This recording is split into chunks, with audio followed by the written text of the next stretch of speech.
मातरम leaders, कभी ना कभी आपने खरगोश और कछुए की कहानी तो सुनी होगी, जिसमें कछुआ धीरे होने के बावजूद खरगोश से जीत जाता है, क्योंकि खरगोश को लगता है वो तेज भाग सकता है और थोड़ा आराम करने की गलती कर देता है, और कछुआ जानता है कि वो कमजोर है, वो नहीं भाग सकता, वो धीरे धीरे पर लगातार बिना रुके बिना थके चलता है और जीत जाता है। ये थी पहली कहानी।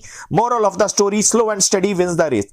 कुछ साल बीतते हैं, कछुआ और खरगोश की पीढ़ी आगे बढ़ती है, और इस बार खरगोश और कछुए के बेटे में फिर से एक रेस होती है, चैलेंज किया जाता है, और इस दौड़ में बड़ी आसानी के साथ खरगोश जीत जाता है। क्यों? क्योंकि उसे अपने पिता की वो गलती याद रहती है कि मुझे रुकना नहीं है, आराम नहीं करना, और वो बड़ी आसानी से कछुए के बेटे से जीतता है और बोलता है कि मेरे पिताजी तो इस वजह से हार गए थे क्योंकि उन्होंने आराम करने की गलती की थी, लेकिन आज का दौर फास्ट मूविंग है और तुम जैसे धीरे चलने वाले हमसे अब कभी भी जीत नहीं सकते। यह थी दूसरी कहानी, a world of fast movers. और थोड़ा वक्त बीतता है, कछुए और खरगोश की तीसरी पीढ़ी बड़ी हो जाती है, और खरगोश के पिता उन दोनों की रेस करवाते हैं और अपने बेटे को जीतता देख बड़ा फख्र महसूस करते हैं, और ये बोलते हैं कि मैंने कहा था ना, अब आने वाली कोई भी पीढ़ी कभी भी नहीं जीत सकती तुम कछुए की। लेकिन इस पीढ़ी के खरगोश यानी दादाजी, सबसे बड़े खरगोश, चिंता में पड़ जाते हैं और वो सबसे बड़े कछुए से मिलते हैं कि इस नफरत को कैसे खत्म किया जाए, क्योंकि उनको लगता है उनके बेटे की वजह से ये घमंड ऐसे ही बढ़ता जाएगा और कभी भी ये दौड़ खत्म नहीं हो पाएगी।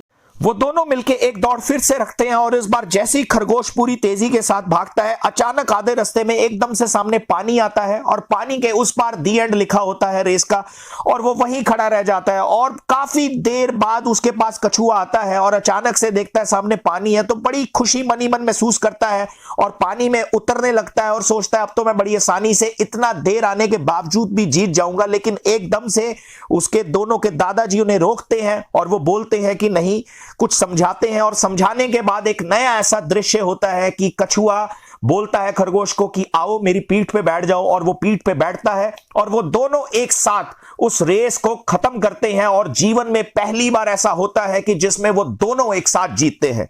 ये थी तीसरी कहानी, विन विन मॉडल यानी कि नेटवर्क मार्केटिंग। क्योंकि जीवन में ऐसा नहीं हो सकता कि आपके सामने हर समय सेम चैलेंजेस आए। किसी को तैरना बढ़िया आता होगा, किसी को भागना बढ़िया आता होगा। ये जीवन का ऐसा खूबसूरत प्रोफेशन है जिसमें आप खुद किसी को अमीर बनाए बिना अमीर बन ही नहीं सकते। आप तभी अमीर बन सकते हैं जब आप किसी और को अमीर बनाने के लिए निरंतर कोशिश करें, और किसी को प्लान बढ़िया देना आ सकता है, किसी को लैपटॉप बढ़िया चलाना आ सकता है, किसी को स्टेज पे एंकरिंग बढ़िया करनी आ सकती है, किसी को प्रोडक्ट ट्रेनिंग बढ़िया आ सकती है, कंपनी इन्वेस्टमेंट कर सकती है।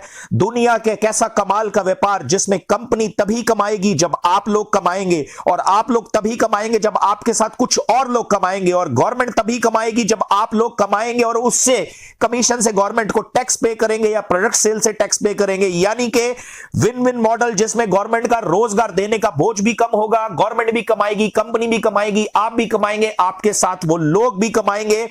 ऐसे मिलकर इस पूरे भारत को स्वरोजगार की दौड़ में एक साथ सबको अमीर बनाने में अपना बेहतरीन योगदान दें और इस भारत को सबसे ऊंची मंजिल तक एक साथ लेके जाएं। कितना खूबसूरत बिजनेस जो एक टीम वर्क से कोई भी सफल हो सकता है। अपलाइन को पूछो कैसे, डाउनलाइन को बताओ वैसे, और बीच में रह के कमाओ पैसे। जय भारत।